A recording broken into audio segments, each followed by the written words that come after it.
That's an outlet basin. At least that's how we're using it. We're not using it for an inlet. It's a big 20-inch round outlet basin with a bunch of holes drilled in the bottom, and then we just put all that riprap around it so that it doesn't cause any erosion. That's a 6-inch pipe that's going to that 20-inch outlet basin. It's not an inlet basin, it's an outlet basin. I just want to make sure that everybody watching this video understands in yard drains, it's so rare to ever have to step up to a 6-inch pipe. A 6-inch pipe, that's going to move 550 gallons per minute. 4-inch pipe, 240 gallons per minute. I'd rather put in parallel drains. It's easier for the DIY. Now you're up to 480, 180 gallons per minute. Honestly, it is so rare. I'm talking less than 1%. We don't use 6-inch very often. Matter of fact, I didn't use any 6-inch in 2019, so that should tell you something. All right, so at the end of this video, I'm going to put on a video I did helping you guys figure out your rooftop water, and you can use that same formula to figure out the amount of water falling in your yard. And you can go ahead and look at the numbers, and you might decide you want 3 4-inch pipes in the bottom of your trench. All right, let's roll the video. We're in Macomb County, Michigan, building a French drain system. We're putting in a 6-inch pipe. We started out at 16 inches wide and ended up at 24 inches wide at the end of this run. A 4-inch pipe is capable of moving 240 gallons per minute. A 6-inch pipe will move 550 gallons per minute. Gravity. That's gravity. Just under gravity. Now we're actually going to tie the sump pump to the home into our system. Got an end cap on a big 6-inch. Right there is where the sump pump dumps. We're going to take care of this problem too. Tie it into our system.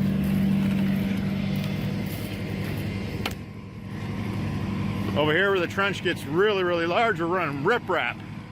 We got an oversized hole for a 20-inch catch basin.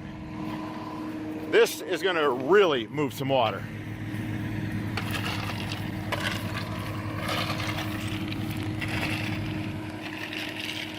When you need it done right the first time, give us a call. Welcome to the French Drain Man channel. I'm Robert Sherwood. I'm going to show you how I calculate roof runoff water and size underground drainage systems. I'm going to break it down for you, and we're going to go through it together. I think you're going to find it pretty simple and easy to use my format. First, for your own home, you need to look up what your 100-year rainfall is for the duration of 24 hours.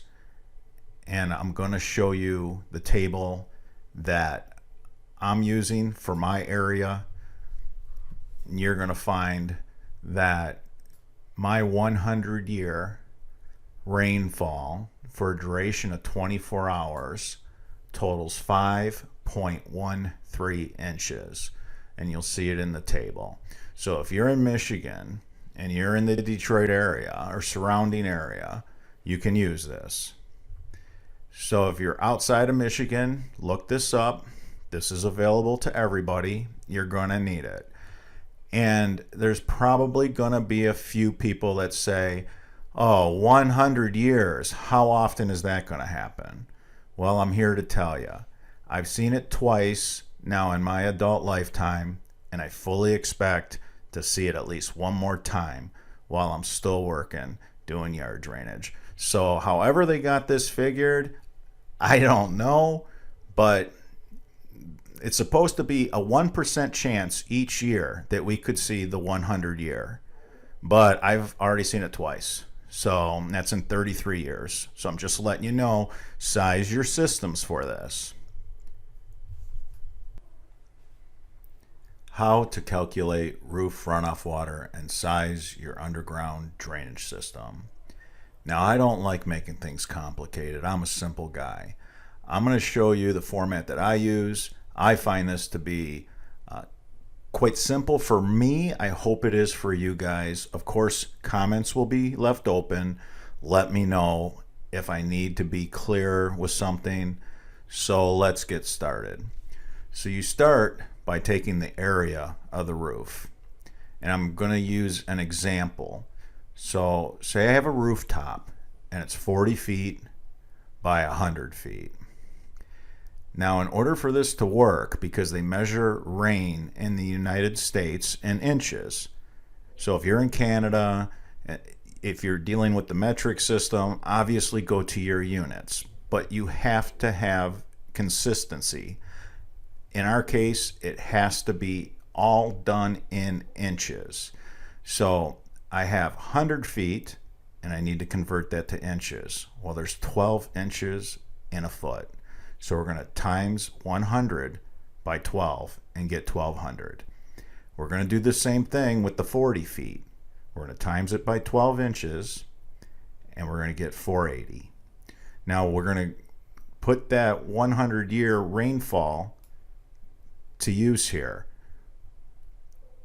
Okay, so we got our 1200 times 480 times our 100-year in a 24-hour duration rainfall, 5.13, and that equals 2,954,880 total cubic inches of water. Now, you want to divide by 231 to get the number of gallons, because 1 gallon equals 231 cubic inches. All right, stick with me now. We're almost to the end. We have 2,954,880 cubic inches divided by 231 cubic inches. It equals 12,791.69 gallons. Think about that. 12,791.69 gallons. If we divide that number by the number of downspouts, and in this case, we are going to say that this home had 7 downspouts. Now you can see that you have 1,827 gallons per downspout. I know that's not an exact because gutter runs are a little bit different, but it gives you an idea. To my point, if you have poor percolating soil and you have somebody trying to tell you that a dry well will work for a home with this dimension of rooftop in this location, it's not going to work. It never does. And that's usually when we come in, after they screwed up your yard, screwed up the money and the allowance for the job. So before I get all worked up about that, I could do this in a leach field, which I'll show you in the future. 12,791 gallons I can handle in one of our leach fields without a problem. Of course, I'd like to send it down some infrastructure like a city storm drain, but not everybody has that luxury, and we don't always run into that. Now let's just have some fun with this so that you can wrap your mind around the 12,791 gallons. Let's look at some examples. 7.48 gallons are in a cubic foot. 748 gallons are in 100 cubic feet. Now remember, these guys want to build you a dry well that's going to hold all this water. So if we take 12,791.69 divided by the 7.48, it equals 1,710 cubic feet. Think about that. That's how big the dry well would have to be. That is just crazy in my world.